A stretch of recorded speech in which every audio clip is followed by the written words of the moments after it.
Next to me is the all-new Porsche GT3 RS, Porsche's most powerful, track-focused, naturally aspirated beast. Now, with the recent release of the GT2 RS, the limelight has been stolen away from this screaming monster, but let's not forget how truly capable this brutal machine really is. This generation is dubbed the 991.2. A mid-cycle refresh, but a multitude of updates has led to one seriously fast track machine. It's not like the 991.1 GT3 RS was any slouch. In fact, it was almost the perfect car. So improving upon that is a daunting task, but improving upon perfection is what Porsche is good at. Yeah! The Porsche GT3 RS is powered by a 4-liter naturally aspirated flat 6. We now have new pistons, a stiffer crankshaft, thicker connecting rod bearings, and an increased compression ratio, which leads to a horsepower increase of 20 over the 991.1. All told, it makes 520 horsepower and 346 pound-feet of torque.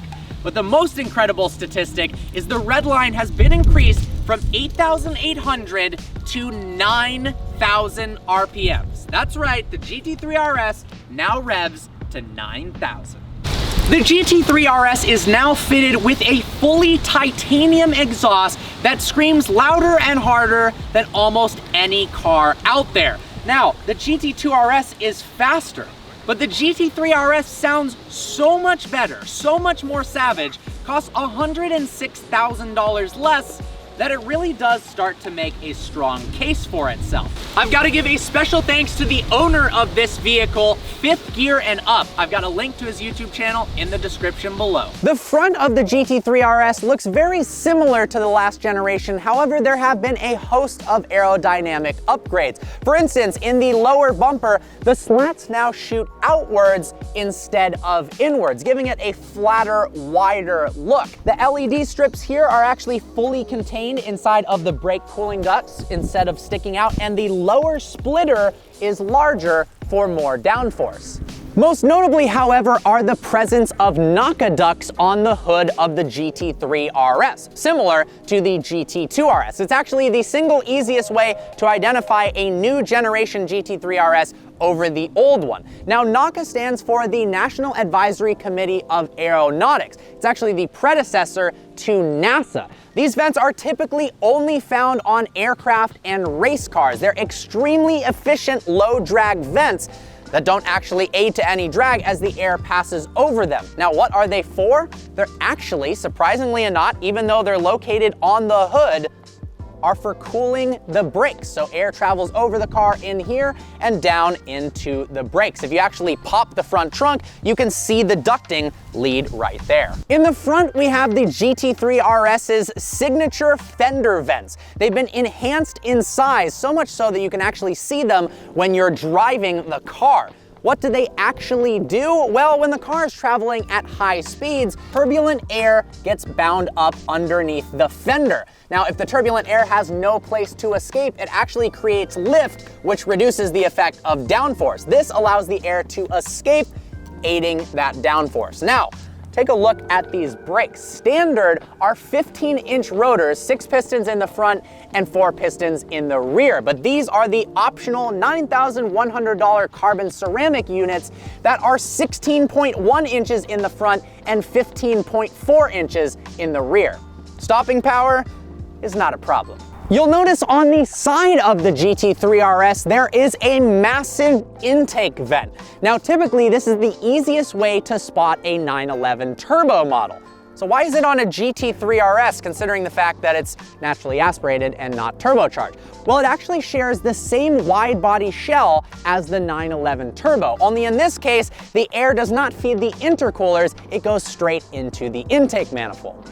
Weight-conscious buyers might opt for the very expensive yet exclusive $18,000 Y-Sock package. That swaps the conventional anti-roll bars with carbon fiber units. It also gives you a magnesium hood. Now, the front trunk on this car was supposed to be carbon fiber, only there was a mix-up at the Porsche factory, so it was delivered with a carbon fiber front trunk that was painted And then the owner is going to get an unpainted version, so you get that exposed carbon fiber look. You also get a series of badges in the interior that help make the car look a little bit more special, and it also unlocks the extremely expensive $13,000 magnesium wheel option if you want to save a little bit of extra weight. There are a couple of ways to tell the new generation GT3 RS from the old one when looking at the rear. For one, there are updated taillights that used to be rounded like this that now have an angular cut in the center. Now, the lower bumper vents have been enlarged significantly for better aerodynamics, as well as the lower part of the diffuser has been reshaped. Now, the wing plates at the end are now sharper in design, which look absolutely menacing. I mean, seriously, for a stock car, look at the size of this wing. All in all of the aerodynamic elements combined lead to twice the downforce at 124 miles an hour over a standard GT3.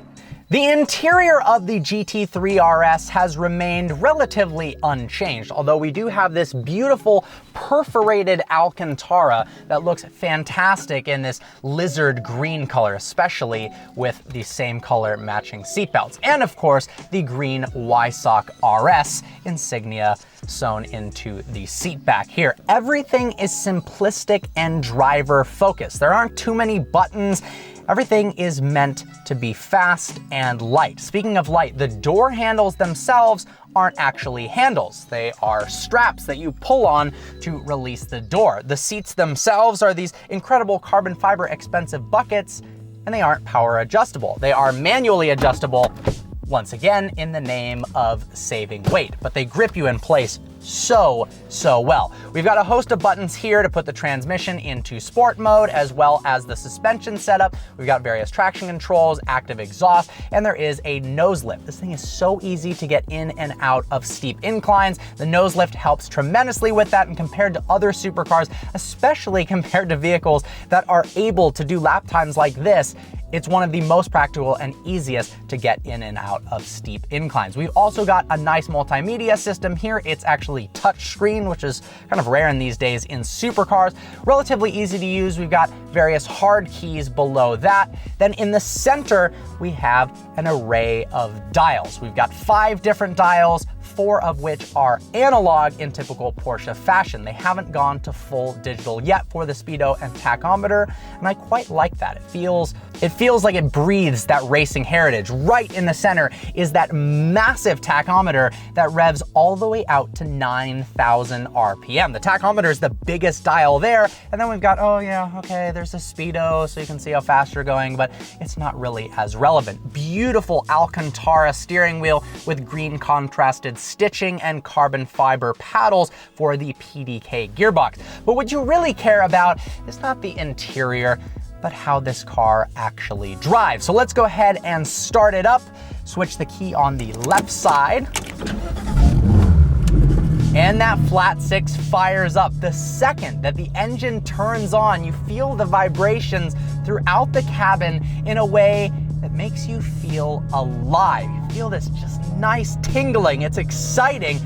The car is exciting when it's stationary, so you can imagine when you're actually driving quickly what it actually feels like. All right, let's take it for a spin, shall we? Now, as many of you may know, the only gearbox available in the GT3 RS is the 7-speed PDK unit. That's right, there is no manual option, which has made some Porsche purists absolutely furious. Now, if you do want to row your own gears, you can get a standard GT3 that is available with a manual transmission. But let me talk for a bit about the PDK, why Porsche decided to use it, and why it's not the end of the world. Porsche's reasoning is simple. The RS is all about lap times. That is it. And the fastest way around the track is with a double clutch gearbox. It does not matter how good the guy is at driving a manual.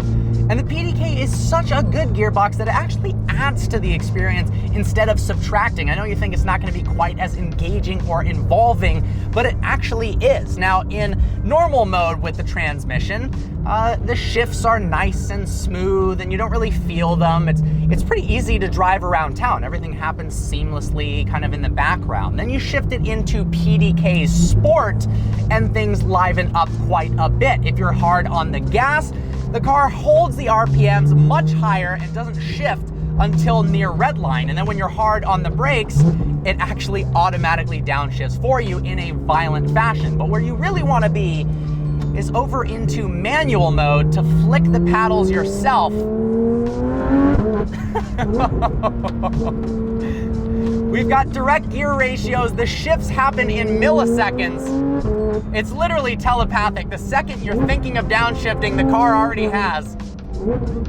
Porsche absolutely nails it with the PDK gearbox. And this way you can keep your eyes glued on the road. You can pay more attention to the steering feel, to the braking, to your driving line than on shifting the manual gearbox. And the shifts happen so fast that, yeah, you can't you can't match that with a manual. And oh my God, does this thing sound incredible. It revs forever. That 9,000 RPM seems like, all right, we're gonna hit redline, we're gonna hit redline, and it keeps pulling and pulling and going faster and faster and faster, and then boom, we finally hit that red line. See, that was only 7,000 RPMs. Oh my God. Oh, listen to that.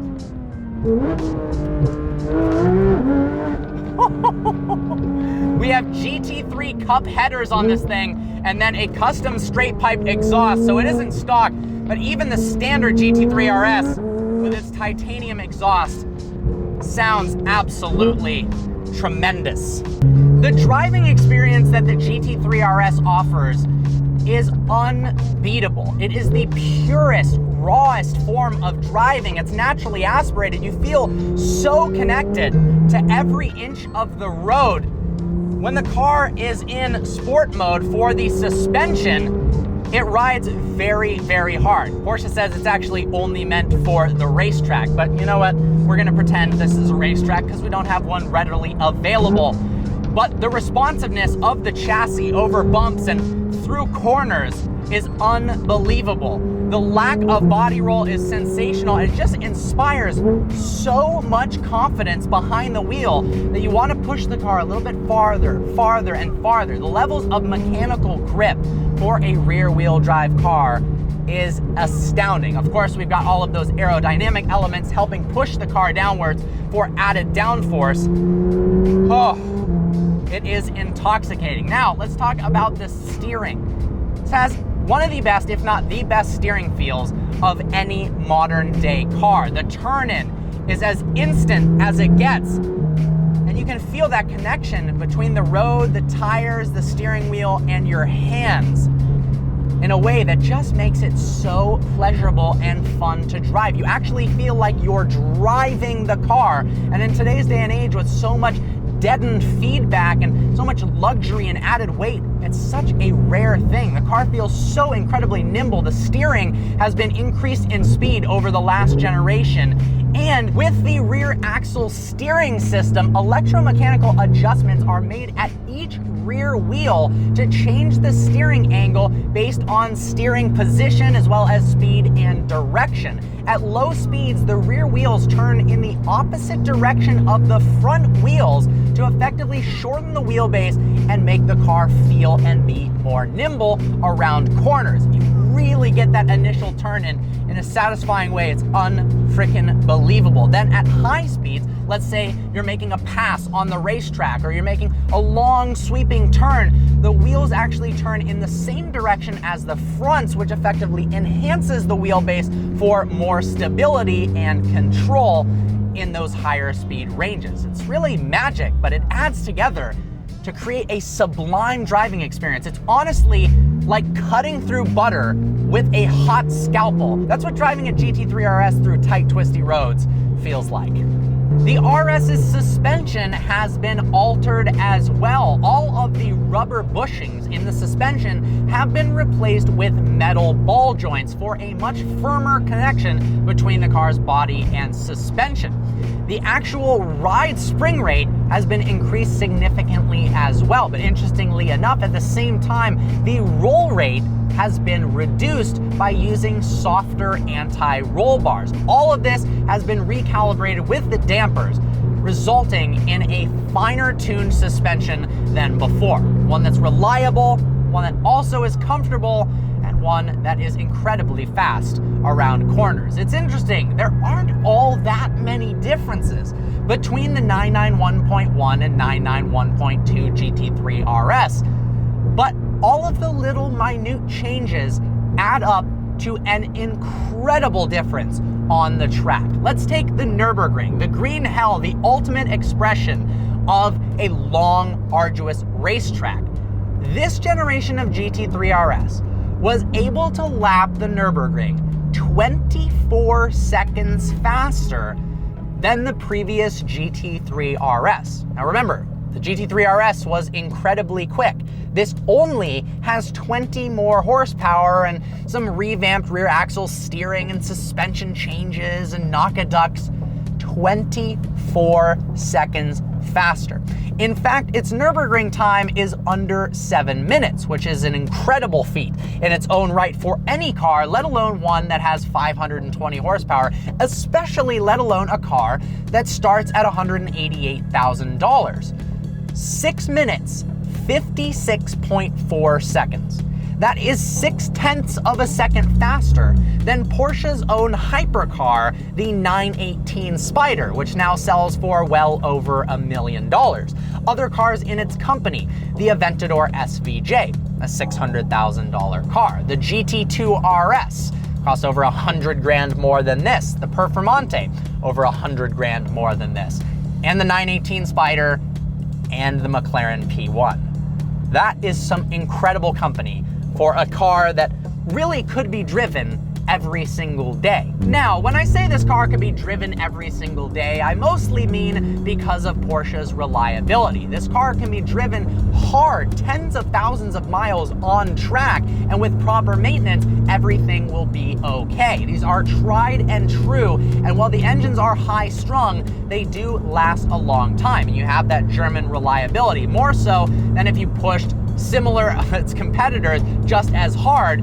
They are unlikely to last as many miles, and they're going to depreciate harder than a GT3 RS. Now, the suspension is pretty firm, and these seats are very intense, so actually driving this every single day, well, that would be a daunting task. But if you've got a really, really in-shape back and you don't care about feeling every single bump, you could do it. There's space in the front trunk. Now, we don't have rear seats, but that means there's extra space in the back for groceries and random items that you need to put there. The GT3 RS isn't the fastest car in the world in a straight line. It doesn't have the most horsepower, and it doesn't weigh the least amount. But somehow, Porsche is able to put together numbers in a way that don't make any sense. 520 horsepower, 3,150 pounds, rear-wheel drive, yet it's faster than anything else on the road. It's unbelievable. And the most important thing, it's just more fun to drive. It is so dang fun to drive a GT3 RS. Oh my God, that sound is fantastic. Oh man, I can't get enough of it. The levels of grip too. It's the fastest naturally aspirated car Porsche has ever made. It puts a smile on your face the entire time while driving, and it truly, truly feels like a special vehicle behind the wheel. And with that, I am absolutely in love with the 991.2 GT3 RS. I hope you guys enjoyed this review. Like always, please browse the channel and subscribe. I look forward to seeing you next video.